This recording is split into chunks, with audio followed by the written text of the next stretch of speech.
Hello friends, welcome to மக்கள் சேவை channel. இன்னைக்கு நம்ம ஒரு சூப்பரான இன்ஃபர்மேஷன் பற்றி தான் பார்க்க போகிறோம். அதாவது ரயில்வேலேருந்து ஜூனியர் இன்ஜினியரிங் வேலைவாய்ப்புக்கு எப்படி ஆன்லைன் மூலமாக அப்ளை பண்ணுறது தான் இந்த வீடியோ பார்க்க போகிறோம்.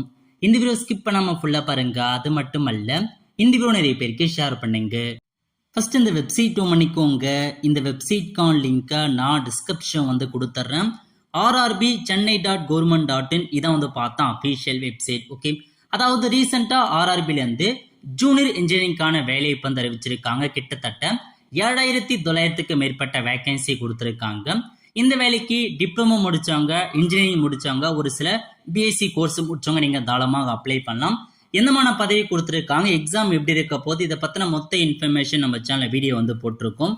அதுக்கான லிங்கை நான் டிஸ்கிரிப்ஷன் கொடுத்துறேன். அந்த வீடியோவை பார்த்துட்டு அதுக்கப்புறம் அப்ளை பண்ண ஸ்டார்ட் பண்ணுங்க. ஓகே, இப்போ நீங்கள் ஆன்லைன் மூலமாக அப்ளை பண்ணுறதுக்கு அகைன் ஹோம் பேஜ் போயிடுங்க. அதில் ஃபர்ஸ்ட்லேயே கொடுத்துருக்காங்க பாருங்க, கிளிக் ஹியர் டு அப்ளை ஆன்லைன்னு. அந்த ஆப்ஷன் நீங்கள் கிளிக் பண்ணதுக்கப்புறம் இல்லை மேலே கொடுத்துருக்காங்க அப்ளைன்னு, அந்த ஆப்ஷன் நீங்கள் கிளிக் பண்ணால் இதுக்கு முன்னாடி இந்த வருஷத்தில் நீங்கள் ரயில்வே எக்ஸாம் அப்ளை பண்ணிக்க அப்படின்னா கண்டிப்பாக உங்ககிட்ட அக்கௌண்ட் இருந்திருக்கும். ஆல்ரெடி ஹேவ் அன் அக்கௌண்ட் அப்படின்ற ஆப்ஷன் நீங்கள் கிளிக் பண்ணி உங்கள் யூசர் நேம் பாஸ்வேர்டு கொடுத்து லாகின் பண்ணி அப்ளை பண்ணலாம். இல்லை ஃபர்ஸ்ட் டைமே இப்போ தான் அப்ளை பண்ண போகிறோம் அப்படின்றவங்க கிரியேட் ஆன் அக்கௌண்ட் இருக்கு பாருங்க, அந்த ஆப்ஷன் நீங்க கிளிக் பண்ணி புதுசா அக்கௌண்ட் கிரியேட் பண்ற மாதிரி இருக்கும். ஓகே, ஸோ இப்போ இதில் ஃபர்ஸ்ட் என்ன கேட்டிருக்காங்கன்னா, ஸோ நேஷனாலிட்டி கேட்டிருக்காங்க. இதில் நம்ம இந்தியா அப்படின்ற ஆப்ஷன் நம்ம செட் பண்ணிக்கலாம். நெக்ஸ்ட் ஃபுல் நேம் கேட்டிருக்காங்க. உங்க 10th மார்க் ஷீட்ல உங்க நேம் எப்படி இருக்கோ எக்ஸாக்டா அதே மாதிரி உங்க நேம் கொடுத்துக்கோங்க. ரீடைப் ஃபுல் நேம்ல போயிட்டு திரும்ப உங்க நேம் கொடுக்குற மாதிரி இருக்கும். இதுக்கு முன்னாடி நீங்க நேம் சேஞ்ச் பண்ணிக்கலாம்னு கேட்டிருக்காங்க. சேஞ்ச் பண்ண எஸ் கொடுத்துக்கோங்க, இல்லை நீங்க நோ செட் பண்ணிக்கோங்க. அடுத்த கட்டமாக டேட் ஆஃப் பர்த் கேட்டிருக்காங்க. 10th மார்க் ஷீட்ல உங்க டேட் ஆஃப் பர்த் எப்படி இருக்கோ அதே மாதிரி நீங்க டேட் ஆஃப் பர்த் கொடுக்குற மாதிரி இருக்கும். 10th மார்க் ஷீட்ல இருக்க மாதிரி டேட் ஆஃப் பர்த் கரெக்டா கொடுத்துக்கோங்க. அதுக்கடுத்து ரீடைப் டேட் ஆஃப் பர்த்ல போயிட்டு திரும்ப உங்க டேட் ஆஃப் பர்த் கேட்டிருக்காங்க. ஸோ திரும்ப உங்க டேட் ஆஃப் பர்த்தை மேனுவலா நீங்களே பார்த்தா டைப் பண்ற மாதிரி இருக்கும். ஸோ 2 தடவை எல்லாமே இன்ஃபர்மேஷன் நீங்க 2 தடவை ஃபில் பண்ண போறீங்க. ஓகே, அதுக்கடுத்து ஜெண்டர் கேட்டிருக்காங்க. நீங்க மேல்னா மேல் கொடுங்க, ஃபீமேல்னா ஃபீமேல் கிளிக் பண்ணிக்கோங்க. சேம் அதே மாதிரி தான் மேல்னா ஃபீமேல் கொடுத்துக்கோங்க. நெக்ஸ்ட் ஃபாதர் நேம் கேட்டிருக்காங்க, ஃபாதர் நேம் கொடுத்துருக்காங்க. ரீடேப்ல போயிட்டு திரும்ப ஃபாதர் நேம் என்டர் பண்ணுங்க. நெக்ஸ்ட் மதர் நேம் கேட்டிருக்காங்க. ரீடேப் மதர் நேம்ல திரும்ப மதர் நேம் கொடுக்குற மாதிரி இருக்கும். ஓகே, அதுக்கடுத்து கீழே வந்தீங்கன்னா ஆதார் நம்பர் கேட்டிருக்காங்க. ஸோ ஆதார் நம்பர் இருக்கிறவங்க உங்க ஆதார் நம்பரை கொடுத்துட்டு வெரிஃபை யூசிங் ஆதார் அப்படின்ற ஆப்ஷன் நீங்க கிளிக் பண்ணி ஓடிபில என்டர் பண்ணிட்டு வெரிஃபை பண்ணிக்கோங்க.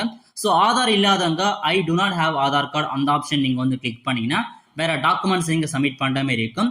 ஆதார் கார்டு இருக்கவங்க நீங்க ஆதார் கார்டு கொடுத்து வெரிஃபை பண்ணுங்க. இல்லாதவங்க மட்டும் வேற ஏதாச்சும் ஒரு ப்ரூஃப், பேன் கார்டுனா பேன் கார்டு என்டர் பண்ணிட்டு அதுக்கான பேன் கார்டுக்கான நம்பர் என்ன, அதே மாதிரி அந்த பேன் கார்டு எந்த அதிகாரி கொடுத்தாங்க, எந்த பிளேஸ்ல கொடுத்தாங்கன்னு மென்ஷன் பண்ணுங்க.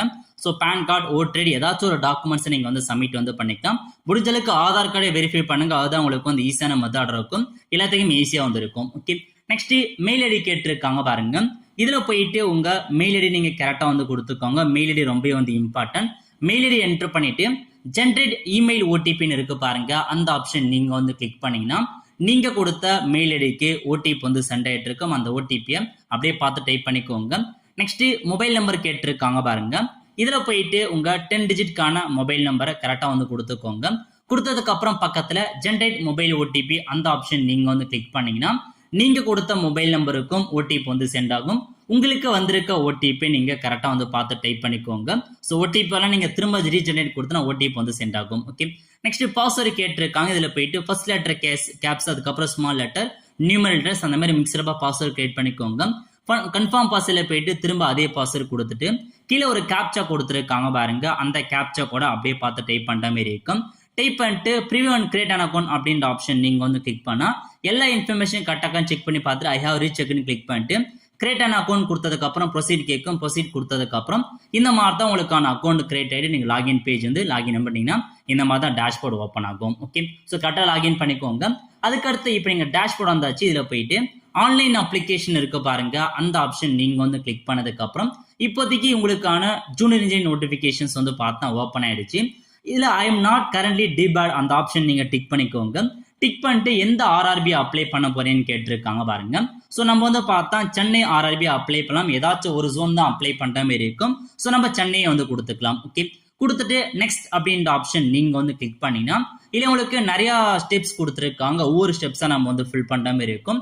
ஸோ கேர்ஃபுல்லா ஃபில் பண்ணுங்க, ஏன்னா எல்லா பேஜுமே ரொம்ப இம்பார்ட்டன்ட். ஓகே, ஸோ அப்படியே கீழே வந்தீங்க அப்படின்னா ஒரு சில இன்ஃபர்மேஷன் மட்டும் நம்ம வந்து ஃபில் பண்ணலாம். மெரிட்டல் ஸ்டேட்டஸ் கேட்டிருக்காங்க, நீங்க மேரிடா அன்மேரிடா அப்படின்றத வந்து கொடுத்துக்கோங்க. நெக்ஸ்ட் ரிலீஜன் கேட்டிருக்காங்க, இந்துவா முஸ்லிமா கிறிஸ்டியன் மாரி மதத்தை வந்து செட் பண்ணிக்கோங்க. நெக்ஸ்ட் மதர் டங் கேட்டிருக்காங்க, தாய்மொழி தமிழ்ன்றவங்க தமிழ் செட் பண்ணிக்கோங்க, வேற லாங்குவேஜ்னா வேற லாங்குவேஜ் கொடுத்துக்கோங்க. எக்ஸாமினேஷன் லாங்குவேஜை பொறுத்த வரைக்கும் எக்ஸாம் தமிழ்ல எழுதலாம். ஸோ தமிழ்ல எக்ஸாம் அட்டன் பண்ண போறவங்க தமிழ் கொடுத்துக்கோங்க, வேற லாங்குவேஜ்னா வேற லாங்குவேஜ் செட் பண்ணிக்கோங்க. நெக்ஸ்ட் ஐடென்டிஃபிகேஷன் மார்க் கேட்டிருக்காங்க, ரெண்டு அங்க அடையாளங்கள் நீங்க வந்து கொடுக்குற மாதிரி இருக்கும். உங்க உடம்புல தழும்பு எங்க இருக்கு மச்சம் எங்கிற மாதிரி 2 ஐடென்டிஃபிகேஷன் மார்க்கை தெளிவா நீங்க வந்து ஃபில் பண்ணிக்கோங்க. நெக்ஸ்ட் ஜாதி கமிட்டி கேட்டிருக்காங்க பாருங்க, யூஆர் கேட்டகரி அன்ரிசர்வ்ட் வரவங்க நீங்க யூஆர் கேட்டகரி கொடுத்துக்கலாம். எஸ்சினா எஸ்சி கொடுங்க, எஸ்டி எஸ்டி செட் பண்ணிக்கோங்க. அதே மாதிரி ஓபிசியை பொறுத்த வரைக்கும் பிசி எம்பிசி டிஎன்சி கேட்டகரி கண்டிப்பா நீங்க ஓபிசி கீழே வருவீங்க, ஓபிசி செட் பண்ணிக்கோங்க. ஐ அண்டர்ஸ்டாண்ட் அப்படின்னு கிளிக் பண்ணிட்டு என்சிஎல்னு கேட்டிருக்காங்க, நான் கிரிமினல்னா எஸ் கொடுத்துக்கோங்க. எஸ் கொடுத்துட்டு அதுக்கான சர்டிபிகேட் நம்ம நீங்க ஓபிசி கொடுத்தா கண்டிப்பா ஓபிசி கையில இருக்கணும். அதே மாதிரி எந்த அதிகாரி கொடுத்தாங்கன்னா தாசார் வந்து சைட் பண்ணிக்கலாம். அதே மாதிரி எந்த தேதியில கொடுத்தாங்க, எந்த ஸ்டேட்ல கொடுத்தாங்கன்ற வரைக்கும் நீங்க தெளிவா வந்து ஃபில் பண்ணிக்கோங்க. ஸோ ஓபிசி கொடுக்குறோம் கண்டிப்பா ஓபிசி ரேட் கையில இருக்கணும். ஓகே, இதே எஸ்சினா எஸ்சி நீங்க வந்து சைட் பண்ணிட்டு எஸ்சில எந்தமான கேஸ்ல இங்க இருக்கீங்க, ஜாதி சர்டிபிகேட் நம்பர் என்ன, எந்த அதிகாரி கொடுத்தாங்கன்னா தாலுக்கா மேஜிஸ்ட்ரேட் இருக்கு பாருங்க, அந்த ஆப்ஷன் நீங்க சைட் பண்ணிக்கலாம். சைட் பண்ணிட்டு எந்த தேதியில உங்களுக்கான சர்டிபிகேட் வந்து கொடுத்தாங்க. அதே மாதிரி உங்களுக்கு எக்ஸாம் நீங்க அட்டன் பண்ண போறதுக்கு உங்களுக்கு ட்ரெயின் பாஸ் வந்து ஃப்ரீயா கொடுப்பாங்க. அது உங்களுக்கு ட்ரெயின் பாஸ் வேணும்ன்றவங்க நீங்க எஸ் கொடுத்ததுக்கு அப்புறம் உங்களுக்கு நியரஸ்டா இருக்க ரயில்வே ஸ்டேஷன் எங்க இருக்குன்றத உங்க ரயில்வே ஸ்டேஷன் நேம் என்ட்ரு பண்ணி ஜாஸ்ட் அப்லோட் பண்ற மாதிரி இருக்கும். ஓகே, இந்த மாதிரி நீங்க எந்த கேஸ்டோ அதுக்கு ஏற்ற மாதிரி தெளிவா ஃபில் பண்ணிக்கோங்க. யூஆர்னா நீங்க எல்லாருமே யார் வேணா யூஆர் கேட்ட நீங்க வந்து கிளிக் பண்ணிக்கலாம். ஓகே, நெக்ஸ்ட் அட்ரஸ் கேட்டிருக்காங்க பாருங்க, பிரசன்ட் அட்ரஸ் இல்ல ஃபர்ஸ்ட் ஸ்டேட் கேட்டிருக்காங்க, நம்ம தமிழ்நாடு வந்து சைட் பண்ணிக்கலாம். அடுத்த கட்டமாக டிஸ்ட்ரிக்ட் கேட்டிருக்காங்க, இதுல போயிட்டு உங்க டிஸ்ட்ரிக்ட் வந்து கொடுத்துக்கோங்க. அட்ரஸ்ல போயிட்டு ஃபுல் அட்ரஸ் நீங்க மென்ஷன் பண்ற மாதிரி இருக்கு, நான் வந்து ஷார்ட்டா கொடுத்துக்கலாம். நெக்ஸ்ட் வில்லேஜ் நேம் கேட்டிருக்காங்க, அதுக்கப்புறம் வந்து பார்த்தா பின்கோடு கேட்டிருக்காங்க. ஸோ ஃபுல் அட்ரஸ் கரெக்டா கொடுத்துக்கோங்க. உங்களுடைய பிரசன்ட் அட்ரஸும் பர்மனன்ஸும் ஒர்க்னா இருக்குன்னா டிக்குன்னு இருக்கு பாருங்க, அந்த ஆப்ஷன் டிக் பண்ண 2 அட்ரஸ் ஒரே மாதிரி வந்து காப்பி ஆயிடும். வேற அட்ரஸ் நீங்க வேற அட்ரஸ் மேல டைப் பண்ணிக்கோங்க. ஓகே, சேவ் கொடுத்துட்டு நெக்ஸ்ட் அப்படின்ற ஆப்ஷன் நீங்க வந்து கிளிக் பண்ணா போதும். அடுத்த கட்டமாக உங்களுக்கான ஸ்பெஷல் ரிசர்வேஷன்ஸ் வந்திருக்கு பாருங்க. நீங்க எக்ஸ் வெரிஃபைனா இருக்கீங்கன்னா எஸ் கொடுத்து அதுக்கான ஆப்ஷன்ஸ் ஃபில் பண்ணுங்க, இல்லன்றவங்க நோ செட் பண்ணிக்கோங்க. அதே மாதிரி தான் டிஃபரெண்ட் டியூல் பர்சனா இருக்கவங்க எஸ் கொடுத்துக்கோங்க, நோ செட் பண்ணிக்கோங்க. எக்கனாமிக்கல் பேக்வர்ட் கிளாஸ் இருக்கவங்க எஸ் கொடுத்துக்கோங்க, நோ செட் பண்ணிக்கோங்க. அதுக்கப்புறம் நீங்க இந்தியன் ரயில்வே ஒர்க் பண்றீங்கன்னா எஸ் கொடுத்துக்கோங்க, இல்லன்றவங்க நீங்க நோ அப்படின்ற ஆப்ஷன் செட் பண்ணிக்கோங்க. நோனா இப்ப என்னமான ஒர்க் பண்றீங்கன்னு கேட்டிருக்காங்க. ஸோ நீங்க வந்து பார்த்தா சென்ட்ரல் கவர்மெண்ட் ஜாபா, ஸ்டேட் கவர்மெண்ட் ஜாபா, பிஎஸ்சிவா இல்ல நாட் அப்ளிகபிளா நீங்க நாட் அப்ளிகபிள் சிம்பிளா வந்து கிளிக் பண்ணிக்கோங்க. நெக்ஸ்ட் பேங்க் அக்கௌண்ட் கேட்டிருக்காங்க பாருங்க, அதாவது உங்களுக்கான எக்ஸாம் ஃபீஸ் அமௌண்ட் ரீஃபண்ட் வந்து பண்ணுவாங்க, அதுக்காக பேங்க் அக்கௌண்ட் கேட்டிருக்காங்க. இதுல போயிட்டு உங்க பேங்க் அக்கௌண்ட் எக்ஸாமினேஷன் யார் எழுதப்போல உங்க பேங்க் அக்கௌண்ட் கொடுக்க பாருங்க. So first account holder name, அவங்க பெயர் என்ன, அதே மாதிரி அக்கௌண்ட் நம்பர் என்ன, கன்ஃபார்ம் அக்கௌண்ட் மாதிரி திரும்ப அக்கௌண்ட் நம்பர் கொடுங்க. அப்புறம் ஐஎஃப்எஸ்சி கோடு கொடுத்து கன்ஃபார்ம் கிளிக் பண்ணதுக்கு அப்புறம் உங்க பேங்க் என்ன, அது பேங்க் அட்ரஸ் ஆட்டோமேட்டிக்கா வந்துடும். ஓகே, எல்லாமே கரெக்டா கொடுத்துக்கோங்க. கொடுத்துட்டு சேவ் கொடுத்து நெக்ஸ்ட் அப்படின்ற ஆப்ஷன் நீங்க வந்து கிளிக் பண்ணதுக்கு அப்புறம் உங்களுக்கு அடுத்த பேஜ் வந்து ஓப்பன் ஆகும். ஓகே, இதுல போயிட்டு எஜுகேஷன் குவாலிஃபிகேஷன்ஸ் ஃபில் பண்ற மாதிரி இருக்கும். ஃபர்ஸ்ட் 10th ஆட்டோமேட்டிக்கா வந்துருச்சு. 10th எந்த ஸ்டேட்ல படிச்சீங்க, அதே மாதிரி 10th எந்த டிஸ்ட்ரிக்ட்ல வந்து படிச்சீங்க, 10th போர்டு கேட்டிருக்காங்க பாருங்க.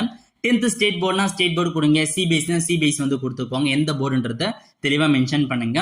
நெக்ஸ்ட் டேட் ஆஃப் பாஸ் கேட்டிருக்காங்க, 10th நீங்க எப்ப பாஸ் பண்ணீங்களோ அதுக்கான இயர் மற்றும் மந்த் டேட் ஃபுல்லா நீங்க வந்து கொடுக்குற மாதிரி இருக்கும். 10th பாஸ் பண்ணதுக்கான year. Next 10th roll number கேட்டிருக்காங்க, 10th ரோல் நம்பர் அப்படியே பார்த்து டைப் பண்ணிக்கோங்க. டைப் பண்ணிட்டு கீழே கொடுத்துருக்காங்க பாருங்க ஆட்னு, அந்த ஆப்ஷன் நீங்க வந்து கிளிக் பண்ணா 10th வந்து ஆட் ஆயிடும். அடுத்த கட்டமாக மத்த குவாலிஃபிகேஷன் நீங்க வந்து பார்த்தா டைரக்டா 3 இயர்க்கான டிப்ளமோ கோர்ஸ் முடிச்சவங்க 3 இயர்ஸ் டிப்ளமோ இன் இன்ஜினியரிங் அப்படின்ற ஆப்ஷன் நீங்க சைட் பண்ணி அதுல என்னமான இன்ஜினியரிங் முடிச்சிங்க அதெல்லாம் நீங்க வந்து ஃபில் பண்ணிக்கோங்க. சில நிறைய கோர்சஸ் கொடுத்துருக்காங்க, உங்களுக்கு எந்த கோர்ஸ் சைட் பண்ணீங்க. இல்ல நான் வந்து 12th பாஸ் பண்ணிருக்கீங்க அப்படின்றவங்க 10th +1 இருக்கு பாருங்க, அந்த ஆப்ஷன் நீங்க வந்து கிளிக் பண்ணிட்டு 12th எந்தமான குரூப் எடுத்தீங்க, பிசிக்ஸ் மேத்தமேட்டிக்ஸா, சயின்ஸ் குரூப்பா, பிசிக்ஸ் மட்டும் கெமிஸ்ட்ரி அந்த மாதிரி கேட்டிருக்காங்க, அதுக்கான ஆப்ஷன்ஸ் நீங்க கொடுத்துக்கோங்க. கொடுத்துட்டு 12th எந்த ஸ்டேட்ல படிச்சீங்க, அதே மாதிரி 12th எந்த டிஸ்ட்ரிக்ட்ல படிச்சீங்கன்னு ஃபில் பண்ணுங்க. 12th எந்த போர்டுல படிச்சீங்க, ஸ்டேட் போர்டா சிபிஎஸ்சின்றத நீங்க வந்து ஃபில் பண்ற மாதிரி இருக்கும். அடுத்த கட்டமாக டேட் ஆஃப் பாசிங் கேட்டிருக்காங்க. 12th நீங்க எந்த டேட்ல வந்து பாஸ் பண்ணீங்க அப்படின்றத இயரை ஃபுல்லா நீங்க மென்ஷன் பண்ணிக்கோங்க. இப்போ நீங்க ஆட் கொடுத்ததுக்கு அப்புறம் ஆட் ஆயிடும். ஓகே, அடுத்த கட்டமாக நீங்க என்ன முடிச்சிருக்கீங்க, 2 இயர்ஸ் டிப்ளமோ முடிச்சவங்க 2 இயருக்கான டிப்ளமோல நீங்க வந்து என்னமான நீங்க முடிச்சிருக்கீன்றத நீங்க ஃபில் பண்ணுங்க. அதே மாதிரி வந்து பார்த்தா ஒரு சில பிஎஸ்சிக்கான கோர்ஸும் கொடுத்துருக்காங்க, மாஸ்டர் டிகிரிக்கான கோர்ஸும் கொடுத்துருக்காங்க. நீங்க என்ன முடிச்சிருக்கீங்க அப்படின்றத தெளிவா நீங்க பார்த்து வந்து ஃபில் பண்ற மாதிரி இருக்கும். ஏன்னா ஜூனியர் இன்ஜினியரிங் வந்து பார்த்தா ஒரு சில குவாலிஃபிகேஷன்ஸ் வந்து அறிவிச்சிருக்காங்க. அது என்ன குவாலிஃபிகேஷன்ஸ் அப்படின்றத பார்த்து நீங்க தெளிவா வந்து ஃபில் பண்ற மாதிரி இருக்கும். நோட்டிபிகேஷன்ல வந்து பார்த்தா என்னமான கல்வி தகுதின்னு கொடுத்துருக்காங்க. அது குறித்து நம்ம சேனல்ல வீடியோ வந்து போட்டிருக்கோம். ஸோ அதை பாருங்க, பார்த்துட்டு என்னமான குவாலிஃபிகேஷன்ஸ் அப்படின்றத நீங்க தெளிவா வந்து ஃபில் பண்ண பாருங்க. ஓகே, ஸோ இதான் வந்து பார்த்தா நோட்டிபிகேஷன் 41வது பக்கத்துல கொடுத்துருக்காங்க பாருங்க. ஒவ்வொரு பதவிக்கும் தனித்தனியா உங்களுக்கான கல்வி தேதி கொடுத்துருக்காங்க. அதிகபட்சமாக 3 இயர்க்கான டிப்ளமோ இன்ஜினியரிங் முடிச்சவங்க, பிஇ டிகிரி முடிச்சவங்க, ஒரு சில பேச்சுலர் சயின்ஸ் முடிச்சிருக்காங்க பாருங்க கெமிஸ்ட்ரி டிபார்ட்மெண்ட், அவங்க மட்டும் தான் அப்ளை பண்ண மாதிரி இருக்கும். அதிகபட்சமாக டிப்ளமோ அண்ட் பிஇ டிகிரி முடிச்சிருக்காங்க பாருங்க, அவங்களுக்கு தான் குவாலிஃபிகேஷன்ஸ் கொடுத்துருக்காங்க. ரேரா தான் உங்களுக்கு பிஎஸ்சி அந்த கெமிஸ்ட்ரி முடிச்சவங்க நீங்க அப்ளை பண்ற மாதிரி இருக்கும். ஸோ செக் பண்ணி பார்த்துக்காங்க. ஒவ்வொன்றா நீங்க செக் பண்ணி பார்த்துட்டு தகுதி இருந்தால் மட்டும் உங்க கல்வி தகுதிக்கு அப்ளை பண்ணுங்க. ஓகே, ஸோ இப்போ நீங்க வந்து பார்த்தா நீங்க டிகிரி முடிச்சிருக்கீங்க அப்படின்றவங்க நீங்க தாராளமா டிகிரி சைட் பண்ணிட்டு அப்ளை வந்து பண்ண பாருங்க. ஸோ அதுக்கடுத்து நீங்க வந்து பார்த்து இன்ஜினியரிங் முடிச்சிருக்கீங்க அப்படின்றவங்க இதில் கொடுத்துருக்காங்க பாருங்க. டிகிரி இன் இன்ஜினியரிங் அப்படின்ற ஆப்ஷன் நீங்க வந்து சைட் பண்ணிக்கோங்க. டிகிரி இன் இன்ஜினியரிங் அப்படின்ற ஆப்ஷன் நீங்க சைட் பண்ணிட்டு அதில் என்ன முடிச்சிருக்கீங்க, சிவிலா, ஆட்டோமொபைலா, மெக்கானிக்கலா அந்த மாதிரி கேட்டிருக்காங்க. அதில் உங்களுக்கான சப்ஸ்ட்ரீம் என்ன, உங்க டிகிரி எந்த ஸ்டேட்ல படிச்சீங்க, அதே மாதிரி உங்க டிகிரி எந்த டிஸ்ட்ரிக்ட்ல படிச்சீங்கன்னு ஃபில் பண்ணுங்க. நெக்ஸ்ட் உங்க காலேஜ் நேம் அல்லது யூனிவர்சிட்டி நேம் கேட்டிருக்காங்க. காலேஜ் நேம் அல்லது யூனிவர்சிட்டி நேம் நீங்க ஃபில் பண்ணிக்கோங்க. ஃபில் பண்ணிட்டு அந்த டிகிரி எப்போ பாஸ் பண்ணீங்களோ அதுக்கான தேதி கேட்டிருக்காங்க, அதை நீங்க வந்து கொடுத்துட்டு ஸோ ஆட் அப்படின்ற ஆப்ஷன் நீங்க வந்து கிளிக் பண்ணதுக்கு அப்புறம் உங்களுக்கு வந்து இந்த டிகிரி குவாலிஃபிகேஷன்ஸ் வந்து ஆட் ஆகணும். ஆட் ஆகிட்டு சேவ் மற்றும் நெக்ஸ்ட் அப்படின்ற ஆப்ஷன் நீங்க வந்து கிளிக் பண்ணதுக்கு அப்புறம் உங்களுக்கு அடுத்த பேஜ் வந்து பார்த்தா ஓப்பன் ஆகும். ஓகே, ஸோ அடுத்த கட்டமாக போட்டோ மற்றும் சிக்னேச்சர் கேட்டிருக்காங்க. ஸோ போட்டோக்கான சாம்பிள் பிக்சர் மேலே கொடுத்துருக்காங்க பாருங்க. ஸோ அதுக்கேற்ற மாதிரி தான் உங்களுக்கான போட்டோவை நீங்க கரெக்டாக வந்து பார்த்தா ரீசைஸ் பண்ற மாதிரி இருக்கும். சாம்பிள் ஆஃப் ஃபியூ ரிஜெக்டபிள் போட்டோஸ் கொடுத்துருக்காங்க. டிக் மார்க் இருக்கு பாருங்க கீழே, அந்த மாதிரி தான் போட்டோ இருக்கணும். ஸோ போட்டோக்கான சைஸ் கொடுத்துருக்காங்க. போட்டோ பொறுத்த வரைக்கும் உங்களுக்கு வந்து பார்த்தா 30 கேபிலேருந்து 70 கேபிக்குள்ள போட்டோவை கரெக்டாக ரீசைஸ் பண்ணி பாஸ்போர்ட் அளவுக்கு நீங்க வந்து பார்த்தா செல்ஃபி எடுக்காம ஸோ கரெக்டாக பாஸ்போர்ட் ரெடி பண்ணுங்க.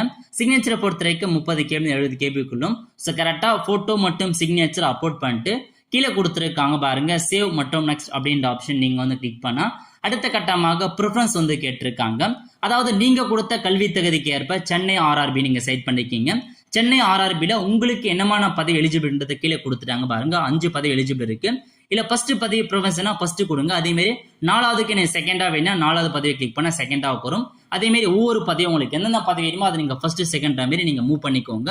எந்த பதவி வேணுமோ அதுக்கு ஏற்ற மாதிரி நீங்க கரெக்டா கொடுத்துக்கோங்க. ஓகே, உங்களுக்கான இருந்துச்சுன்னா கண்டிப்பா உங்களுக்கான பதவி வந்து காமிக்கும். ஓகே, அதுக்கப்புறம் ஐ ஹவ் எக்ஸைட் அந்த டிக் மார்க்கை டிக் பண்ணிக்கோங்க. டிக் பண்ணிட்டு எக்ஸாம் குரூப் செலக்ஷன்ஸ் கேட்டிருக்காங்க பாருங்க. செலக்ட் எலிஜிபிள் எக்ஸாம் அப்படின்ற ஆப்ஷன் நீங்க வந்து கிளிக் பண்ணா நீங்க சப்ஜெக்ட் சிவில் மற்றும் அலைட் இன்ஜினியர் அதுல தான் உங்களுக்கான எக்ஸாம் இருக்க போது அதை நீங்க செட் பண்ணிக்கோங்க. செட் பண்ணிட்டு அப்படியே கீழே வந்தா இன்னொரு டிக்ளரேஷன்ஸ் கொடுத்துருக்காங்க. அந்த செக் பாக்ஸை டிக் பண்ணிட்டு பிளேஸ்ல போயிட்டு உங்க ஊரோட நேமை நீங்க பிளேஸா நீங்க மென்ஷன் பண்ணுங்க. மென்ஷன் பண்ணிட்டு எல்லா இன்ஃபர்மேஷன் கரெக்டாக செக் பண்ணி பார்த்துட்டு சேவ் அப்படின்ற ஆப்ஷன் நீங்க வந்து கிளிக் பண்ணதுக்கு அப்புறம் சேவ் ஆயிடும். அதுக்கப்புறம் ப்ரிவியூ அப்ளிகேஷன் அப்படின்ற ஆப்ஷன் நீங்க வந்து கிளிக் பண்ணா நீங்க கொடுத்த எல்லா இன்ஃபர்மேஷன்ஸுமே வந்து ஒன்ஸ் ஓப்பன் ஆகும். எல்லாமே கரெக்டாக செக் பண்ணி பார்த்துக்கோங்க, அப்போ எடிட் பண்ண முடியாது. ஸோ ஐ ஹவ் ரீசெக்ட் அப்படின்ற ஆப்ஷன் நீங்க வந்து கிளிக் பண்ணி சப்மிட் அப்படின்ற ஆப்ஷன் நீங்க வந்து கிளிக் பண்ணா போதும். சப்மிட் பண்ணவான்னு கேட்கும். சப்மிட் அப்படின்ற ஆப்ஷன் நீங்க வந்து கிளிக் பண்ணா உங்களுக்கான அப்ளிகேஷன் சப்மிட் ஆயிடுச்சு. அடுத்த கட்டமாக நீங்க பேமெண்ட் வந்து பண்ற மாதிரி இருக்கும். ஸோ 500 ரூபாய் வந்து கேட்டிருக்காங்க, ஒரு சில பேர் 250 ரூபா. இதில் கொடுத்துருக்காங்க பாருங்க 2 ஆப்ஷன், பே வித் எஸ்பிஐ பிபின்னு கொடுத்துருக்காங்க. அந்த ஆப்ஷன் கிளிக் பண்ணிட்டு டர்ம்ஸ் அண்ட் கண்டிஷன் கிளிக் பண்ணிட்டு ப்ரொசீட் அப்படின்ற ஆப்ஷன் நீங்க வந்து கிளிக் பண்ணீங்கன்னா ஸோ பேமெண்ட் பண்ற பேஜுக்கு வந்து போகும். கிரெடிட் கார்டு கொடுத்துருக்காங்க, டெபிட் கார்டு கொடுத்துருக்காங்க, நெட் பேங்கிங் கொடுத்துருக்காங்க, யூபிஐ கொடுத்துருக்காங்க. ஏதாச்சும் ஒரு பேமெண்ட் மெத்தட் யூஸ் பண்ணுங்க. அதிகபட்சமாக நெட் பேங்கிங் ட்ரை பண்ணுங்க. அதை வந்து பார்த்தா பேமெண்ட் வந்து ஃபெயில்ட் ஆகாது. ஓகே, ஒன்ஸ் நீங்க பே பண்ணி முடிச்சதுக்கு அப்புறம் உங்களுக்கு அப்ளை பண்ணதுக்கான ரெசிப்ட் வரும். அந்த அப்ளிகேஷன் ஃபார்மை சேவ் பண்ணி வச்சுக்கோங்க, ஃபியூச்சர் ரெஃபரன்ஸுக்கு யூஸ் ஆகும். இதுக்கப்புறம் உங்களுக்கான எக்ஸாம் அனௌன்ஸ்மெண்ட் பண்ணுவாங்க. எக்ஸாம் அப்போ ஹால் டிக்கெட் ரிலீஸ் பண்ணுவாங்க ஒரு 1 வீக் முன்னாடி. அப்போ உங்களுக்கான இதே வெப்சைட்ல போயிட்டு யூசர் நேம் பாஸ்வேர்ட் கொடுத்து ஹால் டிக்கெட் டவுன்லோட் பண்ணி எங்க எக்ஸாம் சென்டர் அலோகேட் பண்ணிருக்காங்க அங்கே போய் உங்களுக்கு எக்ஸாமினேஷன் எழுதுற மாதிரி இருக்கும். ஸோ எக்ஸாம் எழுதிருக்கும் போது அது நம்ம சேனல் வீடியோ போட்டிருக்கோம், அதை பார்த்து நீங்க தெரிஞ்சுக்கோங்க. ஸோ இந்த மாதிரி தான் இந்த ஜூனியர் இன்ஜினியரிங் ஜாப்க்கு நீங்க அப்ளை பண்ற மாதிரி இருக்கும். நிறைய பேருக்கு வந்து தெரியாம இருக்கு. மறக்காம அவங்களுக்கு வந்து ஷேர் பண்ணுங்க. அவங்களுக்கு வந்து பார்த்தேன் இந்த வீடியோ வந்து ரொம்ப யூஸ்ஃபுல்லா இருக்கும். ஆல் தி ஃப்ரெண்ட்ஸ், கண்டிப்பா இந்த பிடிச்ச லைக் பண்ணுங்க. அது மட்டும் அல்ல, இந்த வீடியோ நிறைய பேருக்கு ஷேர் பண்ணுங்க. அடுத்த ஒரு நிலையில சந்திப்போம். நன்றி, வணக்கம்.